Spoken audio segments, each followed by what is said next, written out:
Hello, my name is Marcus. I'm the compiler of a collection of therapy quotes entitled Psychoanalytic Self-Awareness Quotes.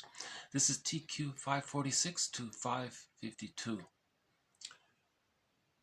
These quotes are pretty much a follow-up to a previous video on how with the narcissistic pattern, a person with this pattern is trying to preserve their entitlement, one-up status,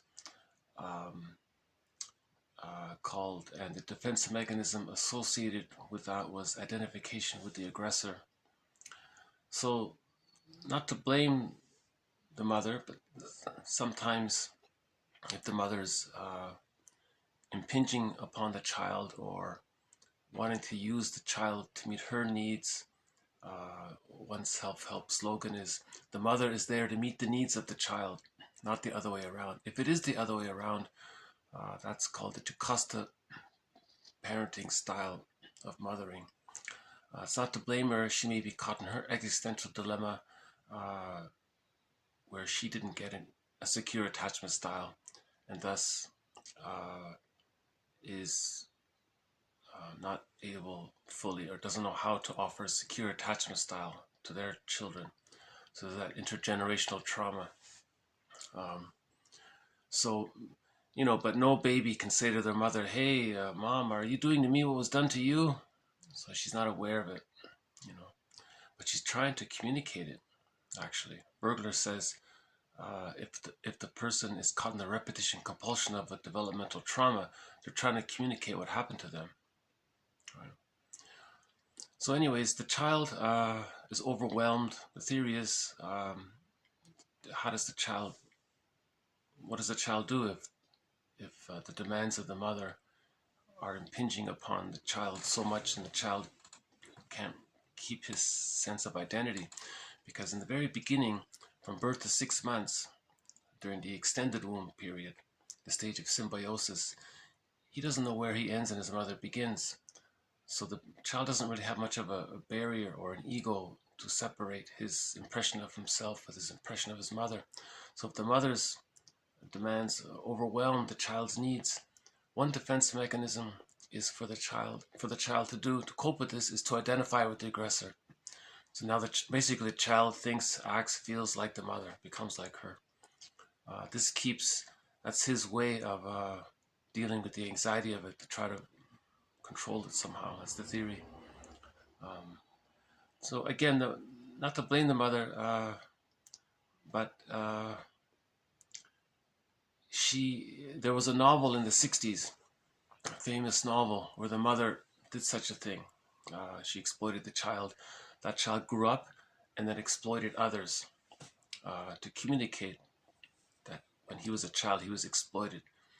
But how does he hide that? How does he cover that over, make himself unaware and make other people aware of what's going on? Okay, that's what a previous video on rationalization was about. Rationalizations are long lies or false logics, some kind of deception to hide what's going on, right? So now remember, with the developmental trauma, infantile megalomania is still there. So in the narcissistic pattern, they want to stay in the one-up position because the mother was in the one-up position over the child. Now they're doing the same thing. They want to be in the one-up position over everyone else. So a person with a narcissistic pattern is projecting their wounded inner child onto others, and then they do to others what was done to them, to communicate what was done to them, but they don't know it. They hide it to themselves and to others by using rationalizations, which also preserve that status, that infantile megalomania, magical thinking, and so on. It hides it hides that the child has identified with the mother. See, in that novel, all of the things, all of those logical fallacies and all of those convincing lies, the person was, his philosophies and all of these all of these things that he was saying and doing, that was meant, he was parroting his mother, but he didn't know it. Some of the words were different, but the ideas, the intentions, the sentiments, to stay one up, to make the other person feel guilty, to make the other person dependent on them. Because that's what the mother was doing to the child. The mother wanted the baby to be dependent on her, to be just like her. The mother wants to be seen and responded to, have someone answer to her beck and call. So a person with a narcissistic pattern is seeking others to see them and respond to them and admire them, right? Now, what else are they hiding through their rationalization? So with the narcissistic pattern, love and gratitude don't enter the psychological picture. Okay, when a person, if a person doesn't have a whole impression of the other and the self, love and gratitude don't enter the psychological picture. So splitting precludes love and gratitude. Splitting precludes mourning and the real self, access to the real self, and so on. So the narcissistic pattern has a huge ambivalence towards the mother. The thoughts that they love the mother and the unconscious anger towards the mother, but they denied it and then identified with it. So there's a huge splitting there. In development where there's a secure attachment style, the splits come together at the age of 6 months. Then love and gratitude enter the psychological picture. That doesn't happen. Okay, so prior to that, that's why with the narcissistic pattern we see all of this envy and hate and so on with the narcissistic pattern. Klein's theory, okay, is that from the baby's point of view, okay, the image of the mother is the breast mother, the breast from the baby's point of view. So his representation of goodness or the other is this inexhaustible flow of goodness. That's his understanding of the goodness of the mother. Okay, and he didn't get that, okay, because he identified with the aggressor, so he didn't get the love he needed to differentiate from the mother. He's still bonded, fused with the mother, right? Okay, so there's a lot of anger towards that. Okay, if this doesn't get resolved by the age of 5, let's say, that becomes the psychic structure. Okay. So now, the person with the narcissistic pattern at first will be greedy, but it's insatiable because his yardstick is the inexhaustible supply of goodness from his image of the other. So when he sees something that's good, he wants it all, but it's the repetition compulsion. He's repeating it like Sisyphus. He's trying to get it all in, but he can't because after the age of 5, it's impossible, right? So, but he's constantly trying to get it all in. There's the greed, right? It's insatiable. And I think it's because it's the repetition compulsion that makes it insatiable, and his reference point to the goodness of the other being the inexhaustible flow of the goodness from the breast. The baby relates to the breast first before the mother, right? That's Klein's theory. At the very beginning, the baby doesn't fully understand that the mother is a whole separate human being from the baby.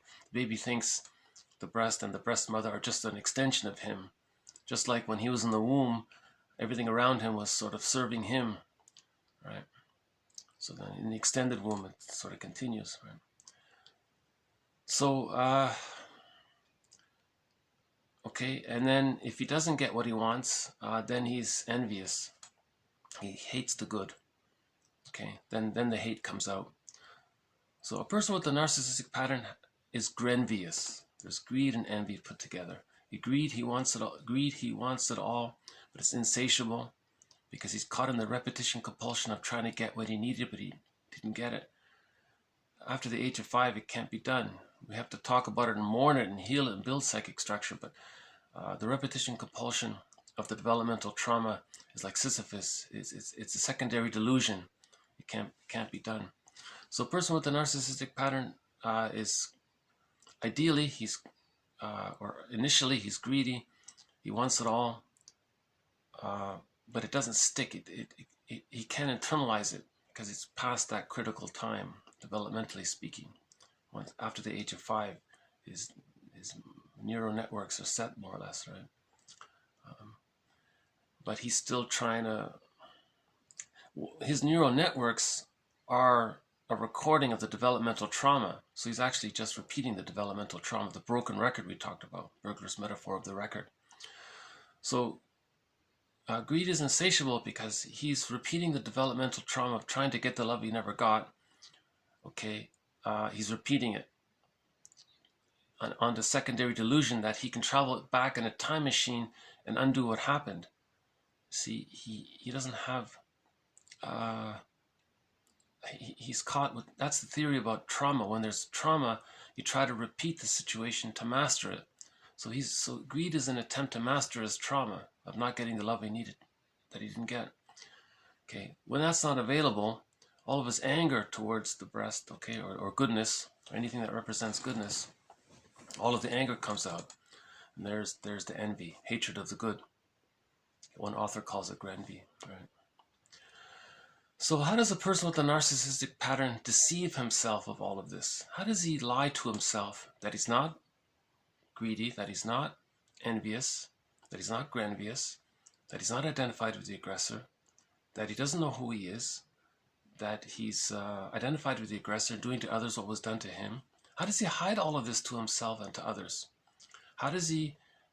Okay, now remember, infantile megalomania is unresolved, so he's in the one-up position just like the mother was in the one-up position. So how does he preserve the one-up position? Okay, so we used rationalizations. So there was a video before about rationalizations, long lies, false logic, deceiving people, tricking people. So TQ 546 sort of offers one example of rationalizations. So just go through it. I'm borrowing this from an English professor who's talking about rhetoric. That's a form of rationalizations, to trick people and deceive people. Rhetoric and rationalizations are sort of the same, basically the same. Okay, this is not to say that only the person with the narcissistic pattern is going to use rhetoric, but I think they're more heavily invested in deceiving themselves and to others, because rationalizations are a defense mechanism against psychic pain. And the theory is the person with the narcissistic pattern has a lot of psychic pain, which he denies. He identifies with the aggressor and gives psychic pain to other people. That's why some people say people with a narcissistic pattern are colloquially, in colloquial speak, we might say he's toxic, because he's trying to, the pain he's feeling, he's trying to externalize it, so he doesn't, because he wants to keep his pain in denial, and he thinks if he can externalize it. See, there's where you get into schadenfreude and feeling relief from other people's pain, you see. So the person with a narcissistic pattern, there's a lot going on. He's very invested in imitating his mother. That's all he knows how to do, is to imitate the Jocasta mother. A woman who used the Jocasta style of mothering because she was caught in her existence. Again, not blaming the mother, just trying to understand what's going on. Right. Okay, so a person with a narcissistic pattern may use rhetoric as part of his repertoire of rationalizations. TQ 546. Turgid, pretentious, and dishonest. Rhetoric's intent, like that of most doublespeak, is exploitation and obfuscation, to impress. The doublespeaker's axiom: if you can't dazzle them with brilliance, baffle them with bull. The doublespeaker, quote, knows the board will not unmask him, is lost if someone asks him. So hidden in the hocus-pocus, there lies the gift of double focus. Auden. To hocus, after all, means not only to dupe, but also to drug. And doublespeak hocus-pocus has a narcotic effect on both the speaker and his audience. If doublespeak is the language of corruption, from the Latin words meaning broken in pieces, issuing from dedoublement of the human heart, then the desideratum is a language of integrity, a cognate of integrate, quote, to make whole or complete. If a basic human dedoublement produces doublethink, which in turn produces doublespeak, there issue, often in sequence, these progeny: doubletalk, ambiguous, subtly deceptive talk, becoming at its extreme incoherent, contradictory gibberish; double dealing, hypocritical, cunning deception, veiled duplicity; and double cross, flagrant betrayal and treachery. The poet William Carlos Williams remarked in a letter, quote, "If the language is distorted, crime flourishes," unquote.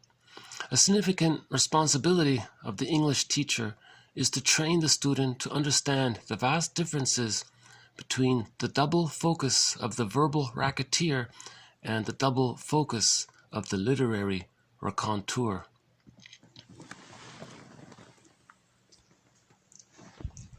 Interesting that he said that doubles. So you think about a woman with the Jocasta mothering style, all of those convincing lies the mother gives the child. You know, I gave you birth, therefore you do what I say. Whoa, really? Virginia Satir says, please, to her audience, dear parents, don't say that to your children, right? You created the conditions for their birth and you love them and you take care of them, but you didn't create it. You're not God. Like, don't think, you know. But that's just one example. So, and then think about all the tactics a woman with the Jocasta style of mothering might use on the child to keep the child dependent. You know, if you do this, what about what's going to happen to me? So guilt tactics, or she'll do little deceptive things and be misleading. She's trying to keep the child dependent on her. Okay. Now the child identifies with her and then does to others what was done to him. And this can come out in rhetoric, right? If you can't dazzle them with, okay, then confuse them. And so all of these sort of tricks. And he knows, Auden says, you know, first with the narcissistic pattern knows no one's going to call him out on it, because it's a lot of work to unravel all of these logical fallacies, you know. And he stays in the one-up position doing this. That's like a narcotic. Remember, narcissus is named after the flower narcissus. And that flower, it's like a white little flower, apparently has a narcotic effect on people. So being in the one-up position has that narcotic effect, because if you're always in the one-up status, you're tricking the mammalian part of the brain that you're safe. Or the mammalian brain thinks it's safe, therefore it sends the person serotonin. So he's addicted to the serotonin, and he's getting it by always being in the one-up position. So being in that one-up speak, okay, and tricking others to deceive himself and others that he is in the one-up position, it has that narcotic effect. He's saying, doublespeak, the language of corruption, okay, the language of the fragmented soul, he's saying here, dedoublement of the human heart, right? Broken heart, basically. Another way to think of it is splitting, right? Psychic splitting. The baby temporarily splits the image of his mother into loving and satisfying, temporarily, but at the age of 6 months, the split images come together. But in developmental trauma, the split is still there. Okay, so that's, we can say, the dedoublement of the human heart, because love and gratitude enter the psychological picture when we heal the splits. But when the frustrating memories of the mother outweigh the satisfying memories of the mother, splitting is still there. The child can't bring the splits together to form a whole representation of the other in the self. A requirement for love and gratitude to enter the picture, and a requirement for the person to have a sense of himself. Otherwise, his life force is still overly cathected to the rejecting image of the mother, which he identifies with the rejecting image of the mother. You see, in a secure attachment style, the image of the other and the image of the self are differentiated. That's called the stage of differentiation. That doesn't take place. They're still in the undifferentiated phase. And Robert Bly keeps saying, the goal is to get the key out from under mother's pillow. We want to decathect. The person wants to decathect the life force to the rejecting image of the mother. That's like getting the key out from under mother's pillow. But to do that, you have to face the ambivalence with the mother, so that you can differentiate. Then the person gets the key out from under mother's pillow. The life force is then connected to the image of the self. That's the plumb line to the self. Then the person has ontological security, basic trust, basic, right? Love and gratitude enter the picture. The person can mourn. He has access to the real self. Okay, the narcissistic pattern is all false self. He thinks he's his mother. That's false. That's not who he is. Right? So with the secure attachment style, or healing from an insecure attachment style, we reach whole object relations, and then the life force is connected to the image of the self. That leads to the capacities of the real self, as mentioned by Masterson before. Right. So yeah, so all of these rationalizations come from the splitting defense mechanism, which precludes love and gratitude. First, with the narcissistic pattern, doesn't want to present himself as somebody being envious and greedy and sadistic, emotionally sadistic and schadenfreude. He doesn't want to show all that. He has to hide all of that. Splitting precludes love and gratitude. A person with a narcissistic pattern has a deep ambivalence to the mother. Okay, a person with a narcissistic pattern has extreme opinions. Some X is all good and X, this is all bad. One sitcom, there was it was just a sitcom. People were in a small town. There was maybe like 100 people in the town, and they thought that everyone in that town was all good. And a few kilometers away, there was another town which also had the same population, 100 people, and they thought that all of the people in that town nearby were all bad. I thought, wow, that scriptwriter really wanted to present the splitting defense mechanism. I think he had that in mind. I mean, think about it. A small town with 100 people in some area, and then nearby there's another small town with 100 people, and the people in the first town thought they were all good and the others were all bad, just a few kilometers away. That's the defense mechanism of splitting at work. They're projecting. Okay, so a person with the narcissistic pattern, so splitting precludes love and gratitude. Right? And when love and gratitude don't enter the psychological picture, persons can use rationalizations, doublespeak, doublethink, and so on to hide it. Right. And then this quote uses some rhetoric, within the quote to be persuasive. So ironically, this English teacher is demonstrating it, like he's using persuasive language to sell his idea. But this is for a good cause, right? He's a teacher, right? So he says, okay, the person with the narcissistic pattern, so we're focusing on there. People with other patterns can use it too. A person with a hostile provocative pattern, okay, they're also a person with a narcissistic pattern. So they'll also use rhetoric, right? So there's double talk, double dealing, okay, duplicity. Kaiser says, Helmut Kaiser says, with the narcissistic pattern, all he does is focus on duplicity analysis, right? Bergler says all he does is face their rationalizations to get to the unconscious ambivalence towards the mother. That's like a shield. A person is using all these rationalizations as a defense. Bergler calls that it's misleading. That's not the real issue. You got to work through that to get to the real defense that those defense mechanisms are hiding.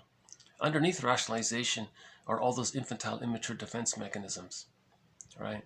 Splitting, projective identification, infantile megalomania, identification of aggressor, acting out, displacement, right? And there's, because splitting precludes love and gratitude, there's the envy and the schadenfreude and all the hate, and the person's caught in the repetition compulsion of grenvy, all the, so he's got to hide all of that. That's why people feel a little tense around those with the narcissistic pattern. They say, I feel like I'm on eggshells with that person or something. You do feel a little tense around them, but they may smooth their presentation. But after a while, it'll show eventually. See, even the person with the narcissistic pattern, he's meant to observe his behavior to see how he's acting like his mother, so he can heal from that point of view. And so on. Yeah, and there's the envy. If he doesn't get what he wants, there's the double cross, right? He's going to hate the goodness. First, he wants all of the goodness, and he can't get it. When that dries out, he'll betray the person he was pretending to be friends to, for example. And one poet says, if the language is distorted, okay, right, rationalization, it's not clear, it's duplicitous language, then, okay, his narcissism flourishes, basically. Okay, and he concludes that it's the responsibility of the English teacher to train his students about logical fallacies and so on. That there's a difference between the double focus of the verbal racketeer. The person with a narcissistic pattern is a verbal racketeer, right? Think about the mother with the Costa pattern. Whoa, everything she's saying is meant to keep the child in a one-down position. She may support his academic achievement, but she wants to preserve the psychic umbilical cord to the child. She can't be alone. Right? She's using the child as a surrogate, energetic mother, basically. Right? And the literary raconteur. See, literature, that's meant to be therapy. Right? The therapist sees both sides to heal the splits. So we need to see both sides to heal the splits, but the person with the narcissistic pattern is using his double focus to deceive others. So there's a huge difference there. That's why you can see quite a interesting, in Burglar's books, you'll see a dialogue between a person with the narcissistic pattern and Burglar trying to confront his rationalizations. Sometimes it goes awry, but by and large, Burglar is confronting his lies. You know. Yeah, I can think of some examples. Maybe I'll save it for.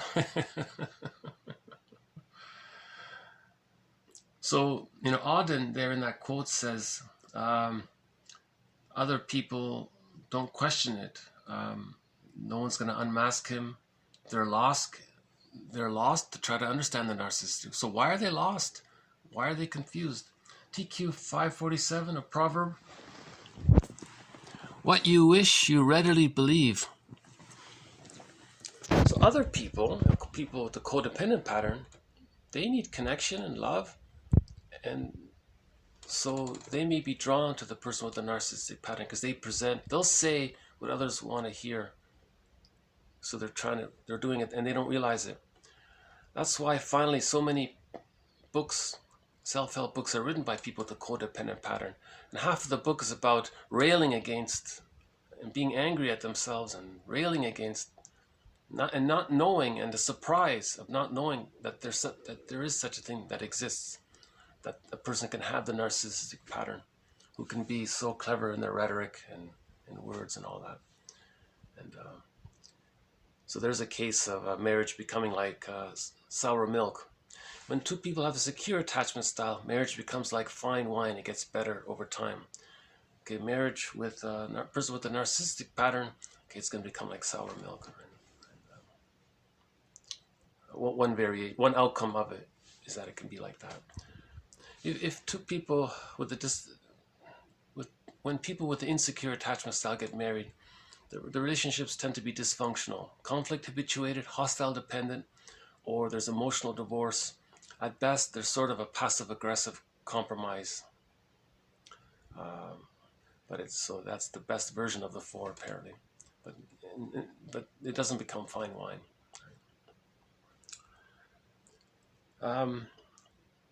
Okay, one metaphor for all of this is another world proverb. A mouse is always wrong when arguing with a cat. So that's just sort of like a visual cartoon image of what's going on.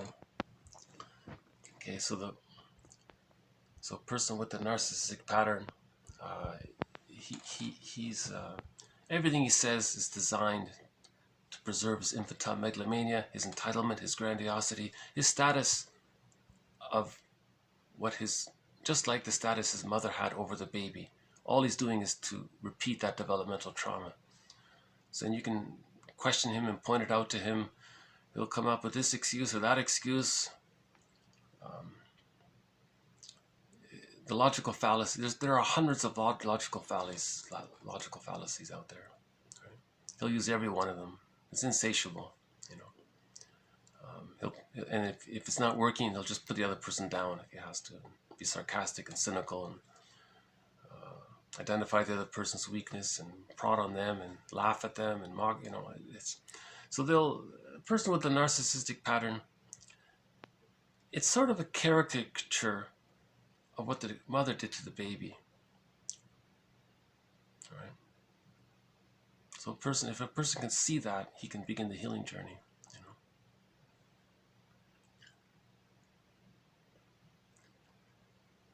Okay, in general, TQ 548.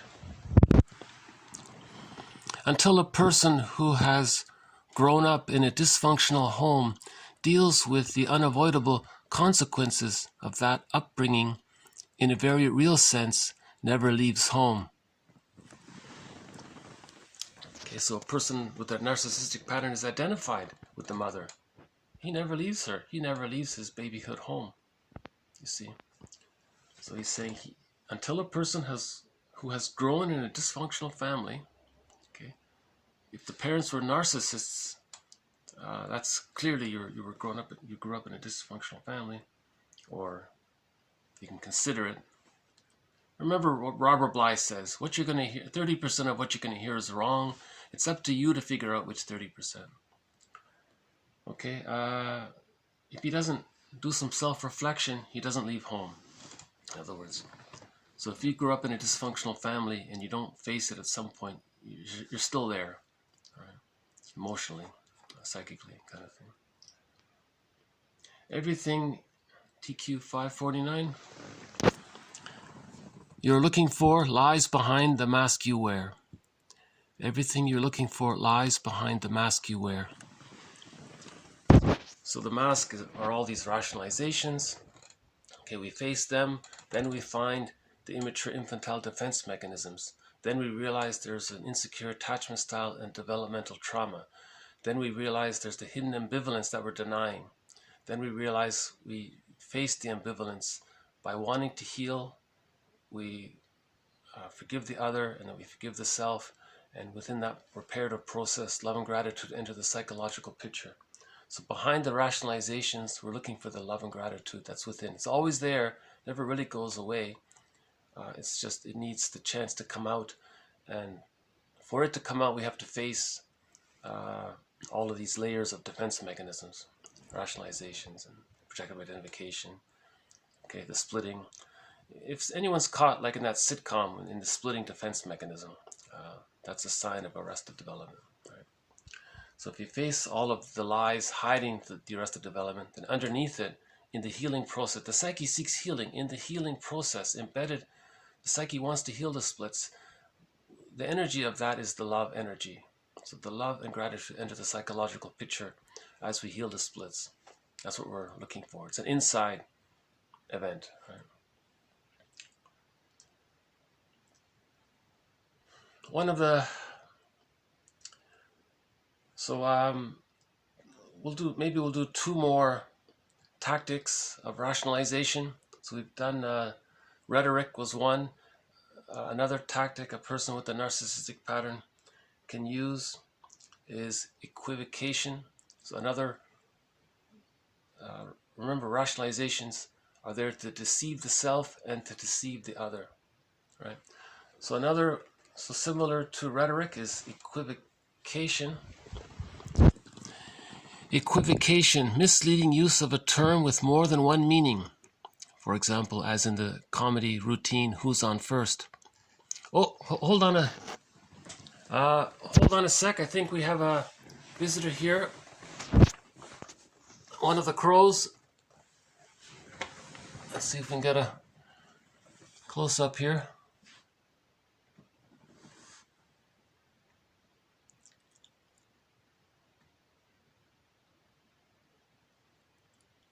He changed his mind. He changed his mind for some reason. He wanted to reach the snacks, and then I think what happened was he saw me and then he turned around.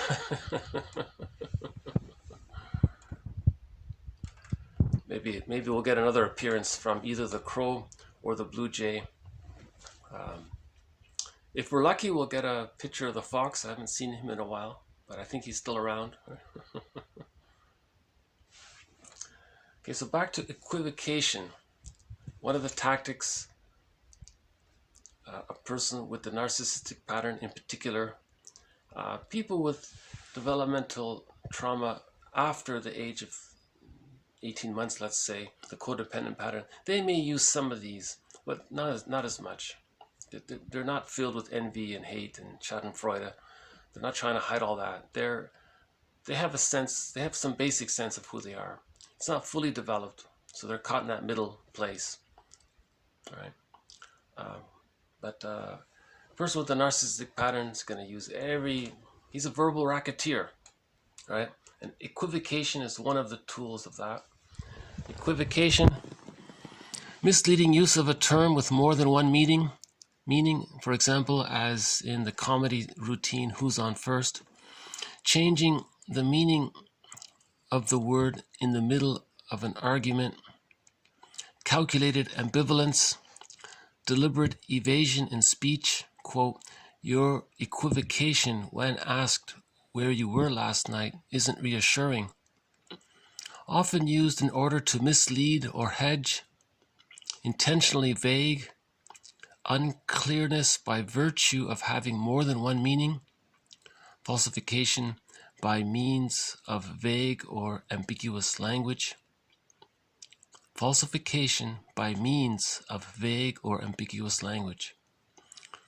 Okay. And evasion of the point of an argument by raising irrelevant distinctions or objections. Okay, so that's the red herring. Intentional, non-committal, or passive-aggressive. Yeah, being intentionally non-committal or passive-aggressive. It's an expression or term liable to more than one interpretation. Okay, double talk. Why doesn't he just say what he thinks without equivocation? A person with a narcissistic pattern is not going to say what he thinks. He's going to hide it. If he's frustrated, he may say what he thinks. And then that's a clue. You can go from there. So these short definitions come from various dictionaries on equivocation. I find a person with a narcissistic pattern, that one there, falsification by means of vague or ambiguous language.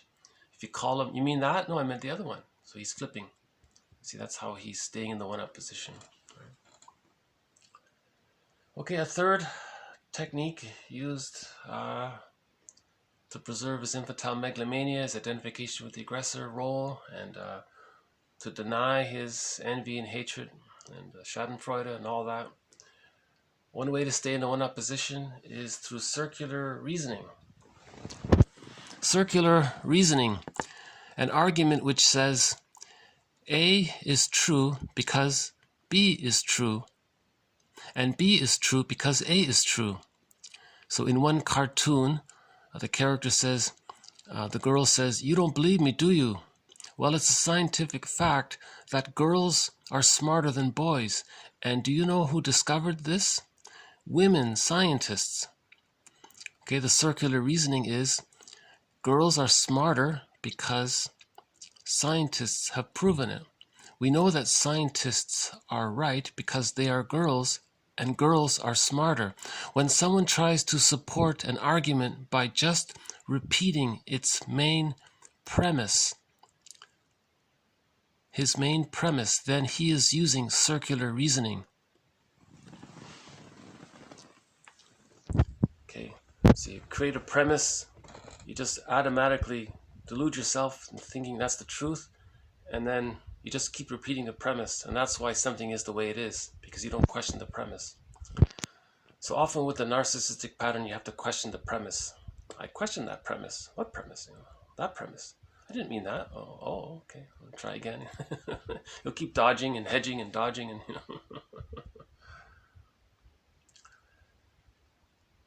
and one way of putting all of this is that the narcissistic pattern is defending against TQ 552. Underneath the narcissistic pattern, one aspect of what's going on in his psyche might be TQ 552. Quote, "You seem to be acting on your father's orders still. You're doing to yourself what he did to you, so you're loyally carrying him around with you, the internalized abuser. And you have become your own non-protecting bystander. You hurt yourself, and no one, including you, steps in to protect you. You are still a lonely, hurting warrior following your father's orders. Okay? So that's painful to do that. So how does he deny that? How does he externalize his psychic pain? He identifies with the aggressor and does to others what was done to him. That's his defense against this here. 552. The narcissistic pattern, we can say, is a defense mechanism against TQ 552. So he's internalized the rejecting image of the mother. Now normally, if he tries to face that ambivalence, it's very painful. He's going to do to himself what his mother did to him, and he's not going to protect himself. He's not going to protect himself from his mother because no one protected him from his mother as a child. The father wasn't around to help, right? So now he's doing to himself what his mother did to him. So he feels some sadness from that. As a defense mechanism against all of this pain, he may just identify with the aggressor, project his wounded inner child onto others, and then do to others what was done to him. So he's not the lonely, wounded child. Others are the lonely, wounded child. Okay. You can see Schadenfreude in some game shows based on humiliating people. It's a public display. The person humiliates someone, and the audience is watching. See? It's a very, very sad thing to see these. I can't watch these game shows. They're trying to externalize the pain by scapegoating others. The narcissistic pattern is hard to heal. A lot of people don't want to admit their unconscious ambivalence towards their mother. They don't want to admit the idea that the mother may have been frustrating or imperfect. Why is that so difficult? Mothers are women, they're people, they make mistakes, they have trauma. The mother may have had prenatal trauma, right? The mother may have had birth trauma. The mother may have had situational trauma, okay, sometime after birth, or even with the birth. There could be birth trauma. There could be intergenerational trauma where the mother is not able to offer a secure attachment style to the baby. Okay, and that goes along with that is developmental trauma. So the person cannot achieve the psychological birth where love and gratitude enter the picture, and they're caught repeating, doing to others what was done to them. Hurt people, hurt people. Okay, so why is that so difficult? Women and men are human beings, and we're all caught in we're all imperfect. We're caught in our existential dilemmas. Okay, but see, from the baby's point of view, they have to think mother's all good to preserve the attachment. See, the attachment need is the baby has to think the mother is good. If the baby recognizes the mother's frustrating, the baby can't attach. If the baby doesn't attach, he can't survive. So he has to, even if he has to lie to himself, okay, if he has to rationalize to himself that the mother is good, he can have some kind of attachment with the mother, and then he denies everything else, and then he uses rationalizations to hide it. So the person with that psychic structure grows up with envy and Schadenfreude and all of that, but it's hidden. So to heal all of this, so that love and gratitude can enter the psychological picture, one has to face the unconscious ambivalence with the mother. Okay, as one therapist said, all healing is to face the split, to heal the splits. Unhappiness is a malady of the personal synthesis. And many people, the narcissistic pattern, they'll say that they're hiding from their shame. They don't want to feel their shame and their humiliation and so on. So they're defending against it.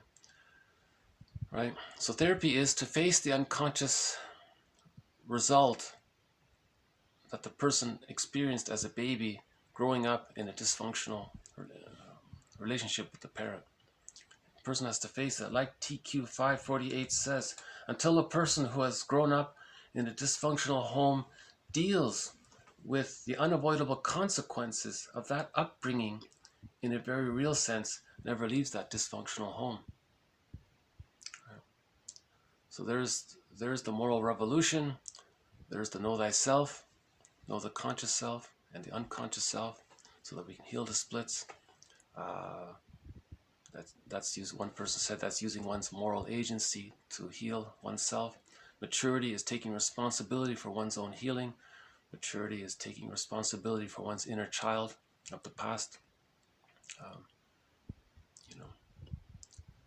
We have to heal ourselves, in other words. Right? I think the one poet said from 2 or 3 days ago, the proper study of mankind is man. The proper study of who we are is studying ourselves. Wilson calls it the moral revolution to heal ourselves.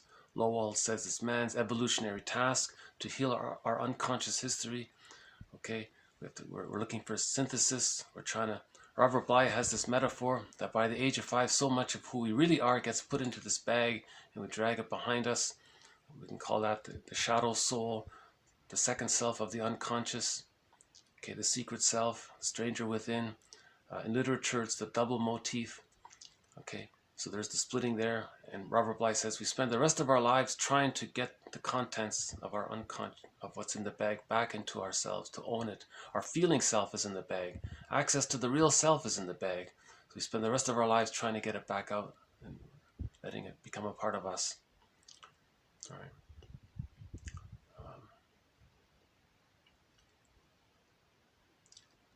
Yeah. Okay. Yeah, Klein says it's never complete. Don't expect perfection. No one completely integrates everything. But she says the more you do, the more love and gratitude enter the psychological picture. When love and gratitude enter the psychological picture, you know yourself, you know others, there's empathy, and so on. Okay. One unknown quote, it was a slogan for the breastfeeding movement, was breastfeeding is a public good. Okay, it's a public good. If the mother is attuned to her baby's needs, then the satisfying memories outweigh the frustrating memories, and breastfeeding by the mother can help her be attuned to her baby's needs. If she's using the bottle, she's not going to be attuned, or it's harder for her to be attuned to the mother's needs. So breastfeeding is a public good. And there's debates about this. Some say, well, if the mother can be attuned enough, it's okay. But it's harder. Right? It's easier for the mother to be attuned to the baby's needs. Remember, the extended womb is from birth to 6 months. Humans come out of the womb too early, right? So we create this extended womb. That extended womb from birth to 6 months, called the stage of symbiosis or the stage of undifferentiation, is meant to be as secure, as attuned, as warm and secure as the actual physical womb was for the biological birth. Okay. Now, in this extended womb, we need it to be just as safe and secure and so on for the psychological birth to take place. The psychological birth takes place beginning at the age of 6 months, and there's a slow hatching from the symbiotic egg from 6 months to 36 months. It's a gradual hatching process. If that stage of symbiosis isn't met, okay, there's the hostile, provocative attachment style, there's the narcissistic pattern, okay, and a couple of others are from there. And Alice Miller says you can never, that's a one-time thing, you can never get that back. So if a person doesn't get their symbiotic needs met, okay, then envy and hate sort of run their lives, kind of thing, because they're caught in the repetition compulsion of not getting the love they needed. Envy is hatred of the good, right? No matter how they mask it or so on. So I mentioned before that envy is the toughest thread in this series. You know,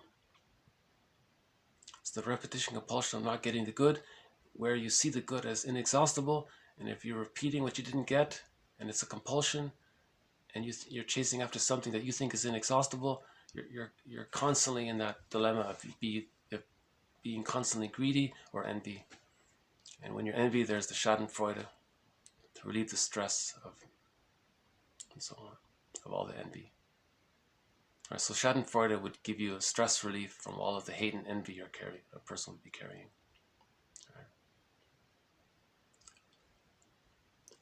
Yeah, I think it is a surprise to learn about the narcissistic pattern. There's so many books on it. I mentioned in the beginning of this series I wouldn't be covering the narcissistic pattern, but it just keeps coming up, you know. So the narcissistic pattern, that's a tough thread.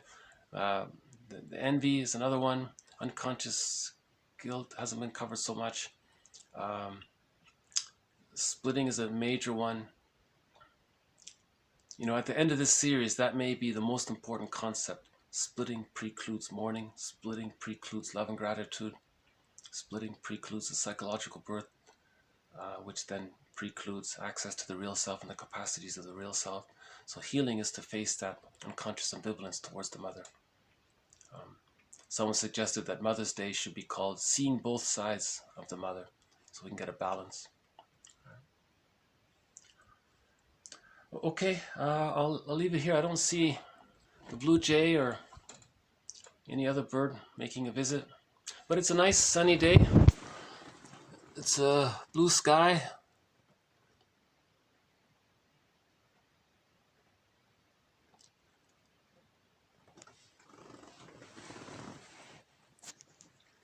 This has been TQ 546 to 552. Bye for now.